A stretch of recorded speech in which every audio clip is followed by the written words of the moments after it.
তুই হলে সবুজ আর কইতেছে এই এই তুই কি এখন আমার মারবি? মারম না তো কি করুম? আমি এখানে তোর লাগে কতক্ষণ যাবত অপেক্ষা করতেছি। তুই আগে আমার এইটা কর, তোর আইতে তো দেরি হয়েছে কেন? আরে তুই মাইরে চিনোস না মাই কেমন? আমার না খায় আইবারই দেয় না, তারপর আমি না খাই আয় পড়ছি। তার মানে তুই না খাই আইছস?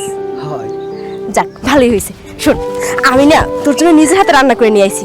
দাঁড়া, অনেক স্বাদ হয়েছে মনে হয়। তুই রান্না করছস? তাহলে তো খাইতেই পারি। তো আমার এখানে শর্ত আছে। শর্ত? কি শর্ত? আমরা খাওয়া দিতে। শখ কত? আমি কি তোর ঘরের বউ? হ্যাঁ, যে তুই কইবি আর আমি তোর খাওয়াই দেবো? এটা কোনো কথা কইলি? তুই এখন আমার ঘরের বউ না তো কি হয়েছে? কয়দিন পর তো ঠিকই আমার ঘরের বউ হইবি। যখন হইব তখন দেখা যাব। এখন আমি তোরে খাওয়াই দিতে পারুম না। তোর মনে চাইলে তুই খা, না মন চাইলে মুড়ি খা, যা। আমি খাবো না। আচ্ছা বাবা, ঠিক আছে, আমি তোরে খাওয়াই দিতেছি। তবে একটু জলদি করে খাবি কিন্তু, আমার না আবার স্কুলে দেরি হয়ে যাইতেছে। দে। ওহো, তোর তো আবার স্কুলে দেরি হয়ে যাইতেছে। চল না, আমি তোর একটু আগায় দেখাই।